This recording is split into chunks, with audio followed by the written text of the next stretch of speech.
Hello, everyone. This is Vet Talk, and I'm your host, Sergeant Gonzalo Duran. Our executive producer is JM Pampera Media and Vero G Productions. Today's episode is sponsored by our friends at Art, and today's honored guest is the TLC driver advocate Raul Rivera. Raul, thank you for being here. Thank you. Besides and as an advocate, you also hold a title of founder for. Well, I'm a TLC driver advocate. I'm the founder of NYC Drivers Unite. It's a small group advocating for the reform of the Taxi Limousine Commission. That's what we're doing right now. And now we all know what's been going on in New York City the last decade or so. Yellow cabs dwindling down, and the apps are coming out like Uber and Lyft. Do you want to try to expand on some of the work that you're doing? Well, the work that we're doing is basically we have a petition to reform the Taxi Limousine Commission. And what I say is we have leaders. Our leaders are council members, our elected officials. Those are the leaders. So if they want to lead, they need to sign our petition to reform that agency. The agency is 50 years old. It's never been reformed. We're not asking for the abolishment of the agency, only a reform of it so it could benefit the driver who is a New Yorker. And these reforms, would it be like how many people gets the license, the money that's given to the commission, or? It's several points. I want to say first too that we have like Raul Rivera, council member, signed it. Jumaane Williams, the public advocate, signed it. Eric Adams, the mayor, signed it.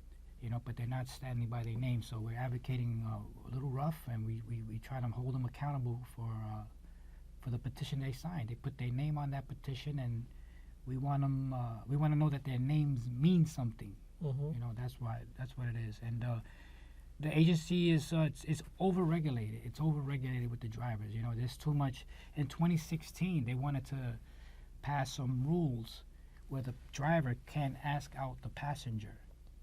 They titled it the creepy cabbie stuff. Okay. It made it to the New York Post and everything. A lot of people came out and advocated against it, and they stopped it. They shelved it. They put it on the shelf. They said no. But now, some of the reforms specifically, though, what are the changes that would be? The thing is that the taxi driver, 90% of the drivers are immigrants with a language barrier, and they get treated like workers. We don't work for the city. We have a taxi license, but we don't work for the city. We're small independent business owners, and we don't get treated as such. So there's a lot of heavy regulations. There's insurance. There's diamond stickers, all kinds of stuff. There's a lot of TLC inspectors out there following us around, giving us tickets, and we want the driver. What I really want is the driver to be respected as a professional business owner here in the city. So that's something I didn't know, and I'm assuming a lot of viewers didn't know. Each TLC driver is his own company. It's his own business. He's his own business owner. We file a 1099 when we do our taxes. We're small business owners. And one of the things that comes up with the teachers is that they don't get enough any additional funds for the extra things that they have to do, constant re-education and stuff like that. Now, what you just mentioned for the taxi, you're getting fees on the diamond, which is there's all kinds of fees depending on what sector you're driving in, but like in the sector I was driving, the platforms, which is Uber and Lyft, that's what I was using. FHV for high volume vehicles, that's 10,000 trips or more per day. You have a special vehicle that has TLC plates. It has diamond stickers. You can see those stickers. Only in New York you'll see that. Those blue stickers. Okay. Those are they call them diamond stickers. That's $625. Then you have the emission sticker from the DMV. You or I would just change it once a year, but a TLC driver, an Uber driver, have to change it every 4 months. It's only it's $37, but it's a lot of heavy regulations and stuff. But that builds up too. It all adds up.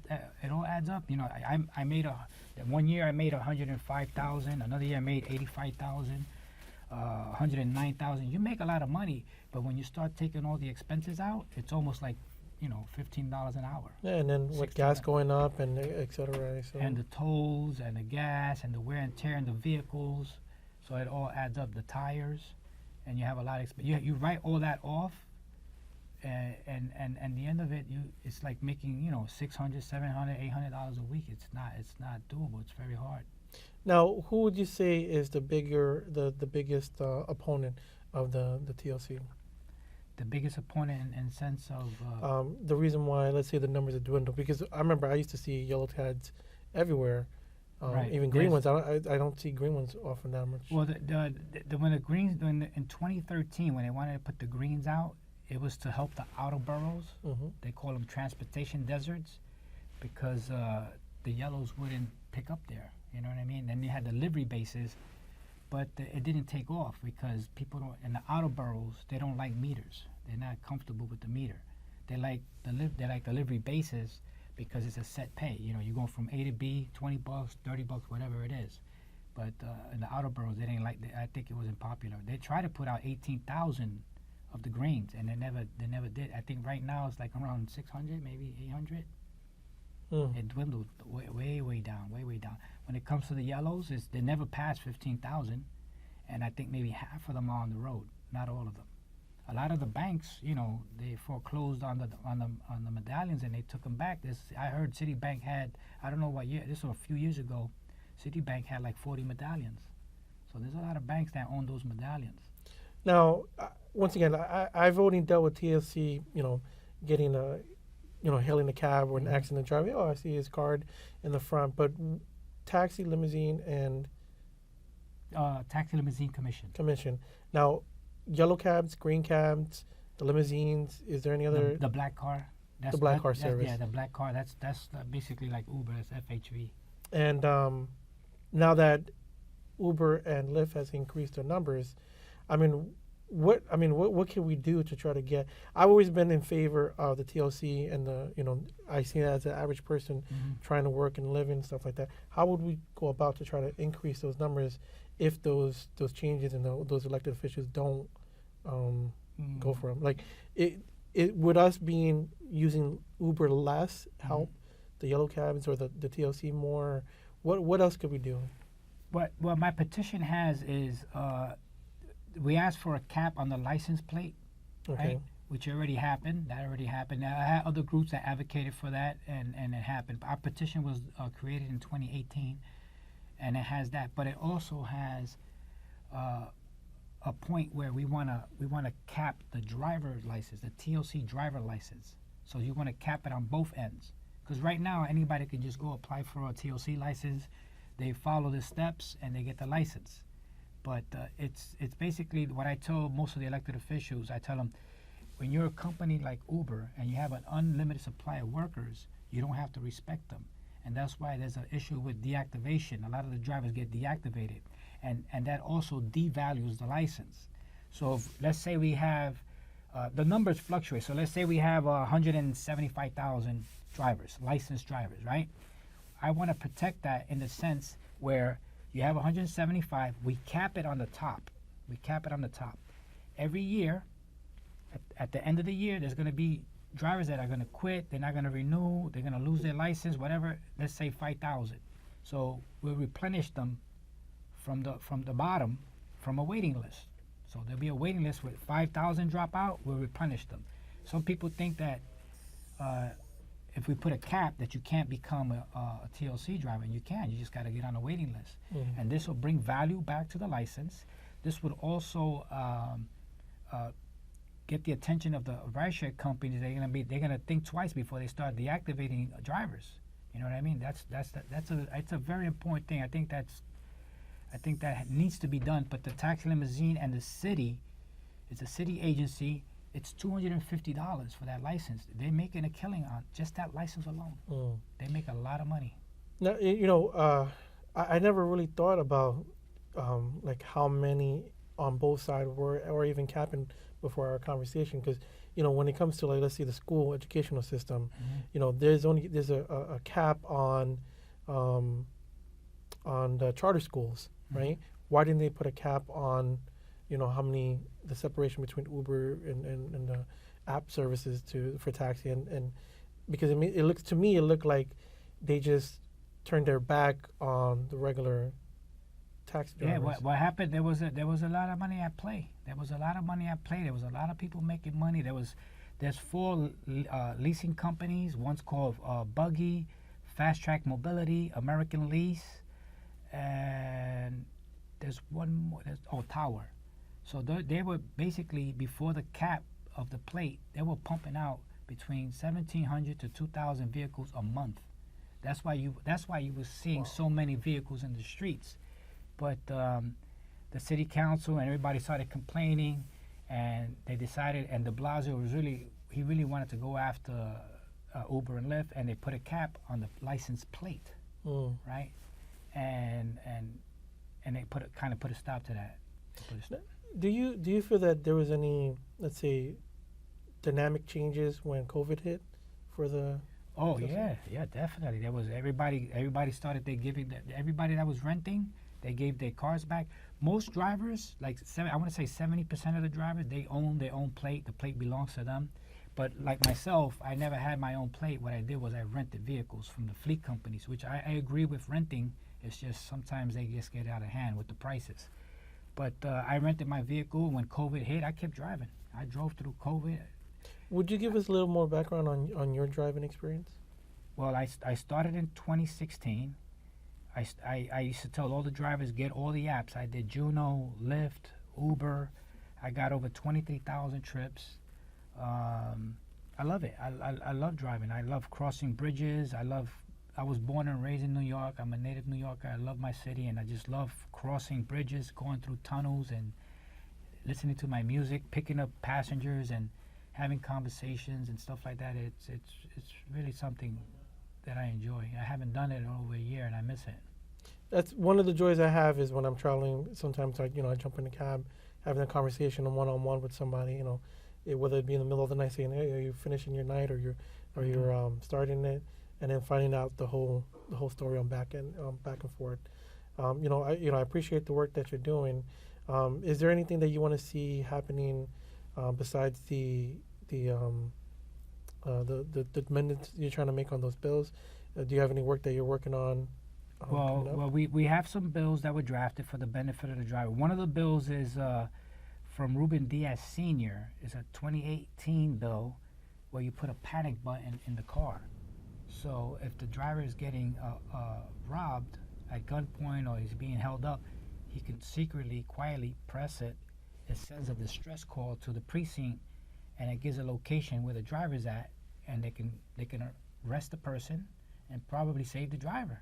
Yeah, it makes total sense to me. And probably get a gun off the street, you know. But that bill hasn't passed. The city council is they're passing nonsense bills, and these are important bills. There's a lot of important bills, but they have their own agenda, and their bills come first, and we're upset about that. We're bothered by that. So we're advocating in any which way we can to get our message out.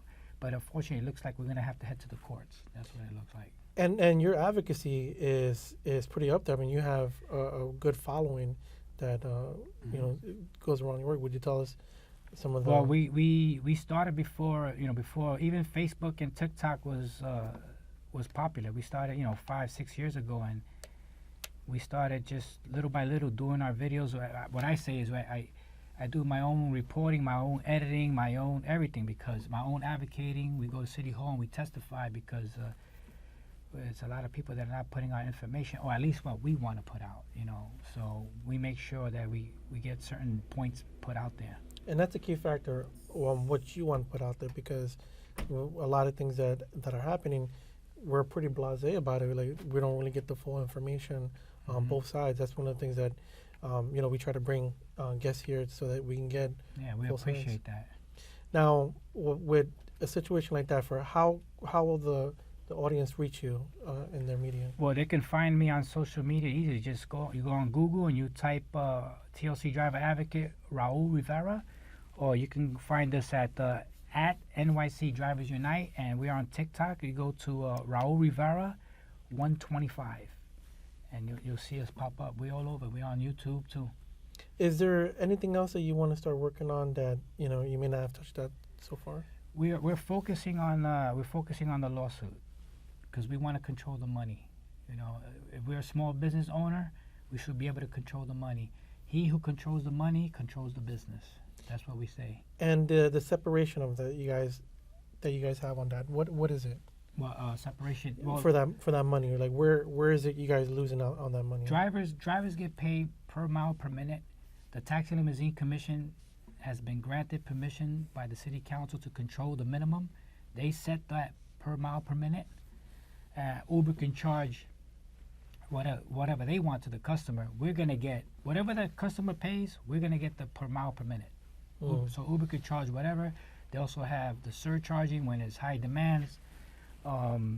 We want to control that. That's what we want to control. The Tax Limousine Commission has failed on that part, and that's going to be our main sticking point, because you have other cities like Seattle, Washington, is making roughly the same, if not a few cents more than the New York driver. But in Seattle, you don't have all these regulations. You don't have a TLC. You don't need a TLC license. You can just get your vehicle, download the Uber app, and in a few hours you're driving. That's interesting. But I mean, let's say the reason why that's there is because of the original TLC that was in place. The TLC is their job is to regulate the industry, and we need to be licensed. We need to be vetted. You're safest in a taxi in New York City, whether it's a taxi or Uber. I call them all the same. They're all the same, because my license, I can drive yellow if I want. I can drive black car. I can drive Uber, Lyft, or whatever. We can drive whatever we want. But you're safest in New York City with a taxi driver, because we're drug tested every year. We're fingerprinted. If you're on an Uber app, you're gonna see our pictures. It's almost impossible to get onto the Uber app without the TLC license. To be honest, once again, that's another thing I didn't know about drug testing and everything like that. That's, I mean, it makes sense. Don't get me wrong, it makes sense. Yeah. But I never thought about something like that. Yeah, we get drug tested every year. Once a year, we get drug tested. And in my petition, I got into trouble with the drivers because they do drug testing, but they do it once a year. It's like it's almost like set once a year. I wanted to do random drug testing to try to get. We can't be hypocrites. We want these bad drivers off the roads too. You know what I mean? Yeah. We want if we expect people to look at us as professionals, then we gotta walk the walk. And one of the things that we try to get across is trying to end the stigmatism when it comes to mental health. Yeah. I know in the past there's been suicides. Would you like to talk about that? I honestly I personally believe that I suffered a little bit of PTSD, and I know I was depressed, but I just pulled through. You know what I mean? Mm-hmm. And what I say about the drivers and anybody that tries to say anything negative about them, like they were crazy or they were stupid, what I say is they fell into a dark place and they couldn't pull themselves out, and that can happen to anybody in any industry, any walk of life. That can happen to anybody. That's all it was. And we fight in their honor too. We fight in their honor. We try to. Hopefully, we won't have any more. We have 12 suicides. A lot of people. We have 12 suicides. A lot of people think it's like 9 or 7 or 8. It's 12. We have that list of the drivers, and when we have our meetings with the elected officials, we give them that list. And on the top of the list, like it says on our banner, like it says on our card, it says poverty is the worst form of violence. We believe that. I truly believe that. Well, thank you for sharing that part. I know it's a personal thing, so thank you so much. Yeah. Now, the New York City Drivers Unite. What's one? Have you guys seen some changes that you guys been doing recently in your advocacy? Well, our biggest thing is that we had some bills drafted. When you get a council member to draft a bill for you, that's big. There's several steps, but that's one of the big steps. That's like the halfway mark. You want a council member to hear you, agree with you, and then draft the bill. And if the bill is drafted, there's no matching bills or anything, then that bill gets it gets put into the council, and we try to pass it, and it becomes if it gets passed by the city council, it becomes a local law. Because the Tax Limousine Commission, they pass rules, but the city council passes laws. So we really are big on trying to get our bills passed. If it doesn't happen, it's unfortunate. We talked to Brooks Powers. She's the current chair to the Transportation Committee here in the City Council. We talked to Idanis Rodriguez. He's the former chair to the Transportation Committee, and personally, I think they're not doing their job. So we're gonna double down in 2024 with our advocacy, and they know that I'm a person that needs to be listened to. You know what I mean? We don't have any personal agendas against anybody, but we're fighting hard. We want to be heard. You know what I mean? You know, you bring in some really great points on, you know, the intricate government dynamics that we have. This is not like a Senate or a bill that we're trying to send up to the president where it has to be ratified and all this stuff. Mhm. Literally, City Council has the authority to do this. We have commissioners for the TLC. We have unions or a large group of individuals from There's splinter groups. There's the Taxi Workers Alliance. Then you have IDG, the Independent Drivers Guild. There's another group that I was part of. It's called Justice for App Workers. We try to work with all of them, but they don't advocate the way we advocate. For the life of me, I just don't understand like why with all this support, it makes sense to go push these things in, but it's not being done. And you got to think behind what's going on behind these closed doors for these things not to happen. Well, I could tell you, Chairman Idanis Rodriguez, he was the chair to the Transportation Committee, right? And in 2020, June of 2020, he was running for Congress because he was about to leave the city council. He was going to term out. So he ran for public advocate and he lost. Then he decided to run for Congress, District 15 in the Bronx. And he took money. He took money from those leasing companies that were pumping out all those cars into the streets, and I think that's pretty spineless of a chair of a transportation committee to take that kind of money. He took $18,500 from two of the major leasing companies that were accused of pumping all those cars into the streets. He knows it. He knows that's a fact. He knows that's a fact, and that was pretty shameful. We also know that he was having secret meetings with the base owners, because the base owners do have money and they can make donations, and we have reporters that tip us off, and we found out that during this campaign he was meeting with the base owners.